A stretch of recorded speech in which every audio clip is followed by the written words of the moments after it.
In a recent video, I stated that the overcoming of lust is the core of civilization, and it was a somewhat tongue-in-cheek comment, but it began an interesting interaction with a friend of mine who views this channel, and I thought I'd lay out my thoughts on what I mean about this because it's such a key issue. It really is at the very heart of what's going on in the Western world for us individually and collectively. After all, if you can't overcome the forces of the world, you can't implement healthy boundaries. If you can't do that, you have no stability and order. Now, there's a surface level explanation of all this, the so-called honey trap, that is bribing people in power with a beautiful woman, or worse, in cases like the Jeffrey Epstein issue. And this is as old as time, kings, presidents, senators being bribed essentially because they can't control their lusts, and the people that are bribing them therefore control them. They have political power. But I think there's a more subtle, more important individual and collective side to lust. And you can see throughout time, throughout all of the great traditions of the world, different religions have tried to deal with this issue by putting certain limits on men and women. Islam is an obvious one. They put the burqa on the woman. Now, I know that can seem excessive to us in the West. It seems excessive to me. However, I can see what they're trying to do. They're trying to, if you like, diminish the sexual dimension of life. They want life to be a spiritual endeavour where men aren't in a lower nature, if you will. And in the West, we've gone completely the other way now. It's all bikinis, nudity is everywhere. Now, I saw a good example of this recently. This girl keeps popping up everywhere. Obviously, I'm not interested in pop music, but whether you turn on the BBC, it's a YouTube advert, this blonde girl is everywhere. And what's notable about her is she's always basically naked. She's always in a lingerie. And she's obviously being pushed by ad men behind her. These people aren't chosen for their immense talent and great lyrics, obviously. There's some power structure behind her. And obviously her dressing in lingerie all the time is attracting the young girls. It's introducing them into whoredom. The dads don't mind going along to the concerts because they can look at her. She's an attractive girl and all of that. But her real purpose, why she's pushed, is she essentially replicates the liberal values of the system. Do you really think she's going to have any conservative opinions, this girl? Obviously, she's going to be BLM, she's going to be pro-pride marches, let's have a march every day, pro the trans agenda, and so on. Now, as you can see in this picture of her, and there are many like this, she's dressed like she's about to have sex. Now, we don't think anything of this in this day and age. This is quite tame for stuff you'll see in even pop music videos these days. But there's a reason she's dressed like that. It's something that the women can aspire to, and it immediately takes the attention of the men. It's the lower nature. We're immediately drawn in. There's no talent here. It's just an immediate sexual impulse. Now, this is a problem in the long run because what it means is that men don't fully spiritually mature. They don't fulfill their own greatness. When we have too easy access to sex, we can be controlled all too easily. We can't overcome the world. Now, as I've stated prior, I have some ambivalence towards the red pill. That's the harsh evolutionary truths about women and sex and dating. I think in one sense there are really important things that men have to learn there, in others it's a bit too cynical. And this is a case in point. It's true when the red pill states that women control the gateway to sex. And that's very important in a civilizational context because men need to approach a woman and almost be rejected when they're young. Because what that does is it makes them think, okay, how can I better myself? How can I become more civilized, more advanced, more resourceful, stronger, more intelligent, more funny? How can I clean myself up and so on? It helps the man mature in many ways. It also teaches him about masculine energy and how it interacts with the feminine. In essence, it's teaching him how to be a father down the line, a responsible man. Now, incidentally, this is also a dimension as to why religions have been historically cautious about homosexuality. If there's no woman, there's no civilizing force. You just have two male lusts going at each other. There's no boundaries. That means they just go at it. And if you've ever spoken to a gay guy, it will shock you some of what goes on in the gay world. I used to work with a gay guy, and God, some of the stories he had were just unbelievable. It's just not the same as the straight world. Famously, they access sexual health services a lot more than straight people. And that's because they're just having sex with loads of people without protection. It's just the male lust ran wild.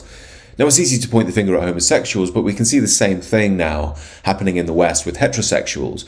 All of the boundaries are being brought away. And of course, that creates chaos. This is why the West is now completely lost in materialism. The strongest force we have out there is sex. Women will use it for their power. It controls most of our actions, and the best thing you can become in modernity now is Andrew Tate, bang all the women, become the king, be number one. Of course, you're not a real king, you're more a tyrant king in the material realm. The real king is overcoming the world. That's the model of Christ, archetypally. So the red pill guys are somewhat right when they say, it's a woman's duty to control the barrier to sex, otherwise civilization falls apart. But I'd also say that's only true if you are disconnected from the spirit. Because to go back to Christ, we have to remember his incredible but also impossible command that we haven't just committed adultery if we actually act out with a woman, but even if we start embracing it within. He says even if we've embraced that in our heart, we've sinned. Now, I know some of you might think, this is typical Christian BS, don't touch your winky or you're going to hell. And of course, it has been interpreted badly, that's fair. But at the heart of this teaching, there is something much more profound going on. And that's that it's not that it's wrong to note a beautiful woman and say, isn't she attractive? It's more if we get lost in these fantasies, if we get lost in the pull of lust within, even if we haven't acted out, we're falling for an illusion of the material world. We're losing our true nature, our true manhood. It's worth just touching on this great passage from Proverbs to firm up this point. For the lips of the adulterous woman drip honey, and her speech is smoother than oil. But in the end she is bitter as gall, sharp as a double-edged sword. Her feet go down to death, her steps lead straight to the grave. She gives no thought to the way of life, her paths wander aimlessly, but she does not know it. Now that phrase, her feet go down to death, is so important. Why death? I think we all can understand on the surface level how lust can catch you out, Donald Trump and Stormy Daniels, or Bill Clinton and Monica Lewinsky and so on. But it's talking about something much more profound, and that's that we lose our spiritual authority, if you like. We can't truly embrace the archetypal king within if we've been won over by lust, because essentially a force of the material world is controlling us. Now, if a man isn't in his fullness, it means he can't implement boundaries correctly and with love. Now, as I'm often eager to point out on the channel, the modern world, because it's fallen apart, views boundaries as pure tyranny. It doesn't understand masculinity. It thinks it's always toxic. It doesn't understand the light pole of masculinity. But in an ideal world, those boundaries come from those who've overcome the material world, and especially sex. That's why priests, historically, are supposed to be celibate. It's their duty to channel the love of God and be the shepherds of the society. Now, it doesn't exactly work like that, I know, but that's the idea, and you can understand what they're trying to do. And of course, this is modelled on the Garden of Eden. That's a perfect example of wise boundaries. Remember, it's a garden, so it's order, and the wildness of nature is the chaos. It's the perfect balance between the yin and yang, if you like. Incidentally, this is why the English countryside is sometimes described as heavenly. It's not because it's pure wild, it's because it's a perfect marriage between man and nature.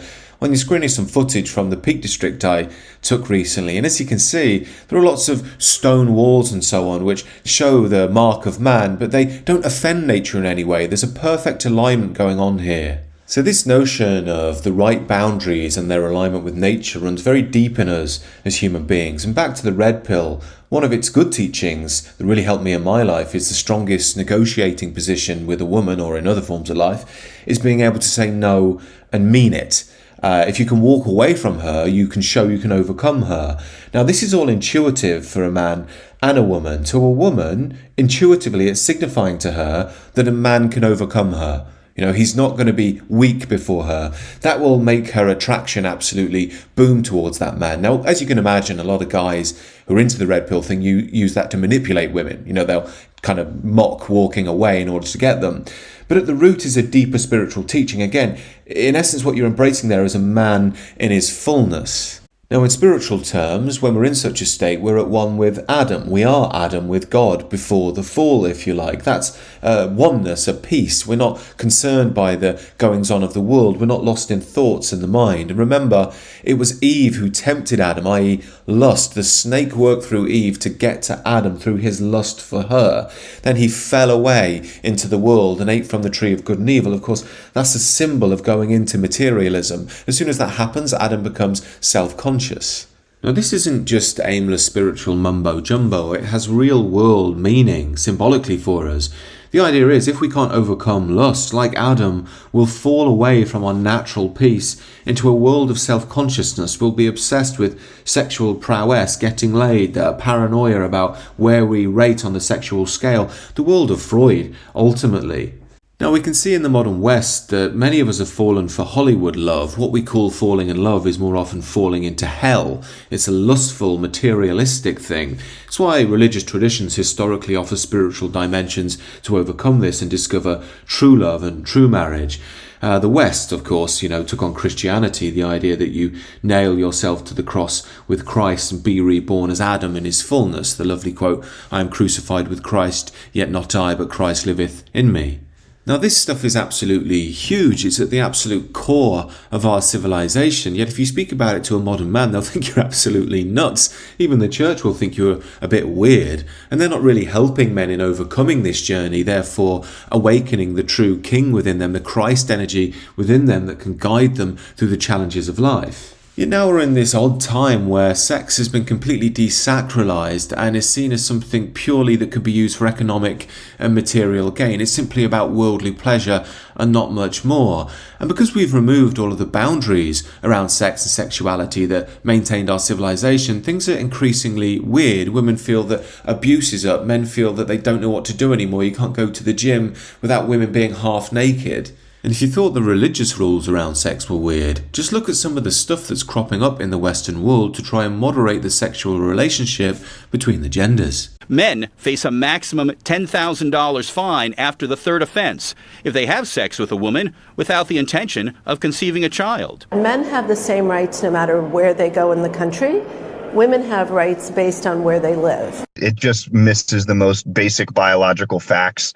And leans in towards middle school humor. Yes, this is a bill being passed in Ohio, the USA, to fine men £10,000 if they ejaculate inside of a woman. This is completely insane, and I don't know how they're going to find out whether a guy is guilty or not, but this is the sort of madness that you get when you rip down the sexual norms of a culture. And all of this is being done in the name of, quote, sexual liberation. It's so people can embrace hookup culture, so they can have pornography, prostitution. It's so they don't have to have the duties towards a family, families that actually maintain a civilization, and with that, maintain a control of lust that's going on in the male and the female spirit. So in essence, sex and female beauty are wonderful things, but we need the wisdom of our tradition to sacralize such things and make them the heart of our civilization and lead to the recreation of families in a healthy society. If we don't do that, we have what we have today and things start to fall apart. I would also add that if you are struggling with any of these issues, I wouldn't beat yourself up. Men are being bombarded like never before in history with lustful material at the moment, and it takes time and effort to overcome such things. However, we are on the foot of Lent. It begins tomorrow, and I would say, even if you're Christian or not, it's a time to try and embrace these things, awaken to a deeper nature, move away from the temptations of the world, and find your true self within. I intend to speak about these themes all the more, and if you do feel you need any help on any issues like this, do feel to reach out to me on the Substack link down below. I'm intending to make that a resource for modern men to deal with the challenges of modernity over the coming years, so do join in down below if you're interested. Other than that, do let me know your thoughts about this down below this video, and do consider subscribing to the channel if you're new. Have a great rest of the day.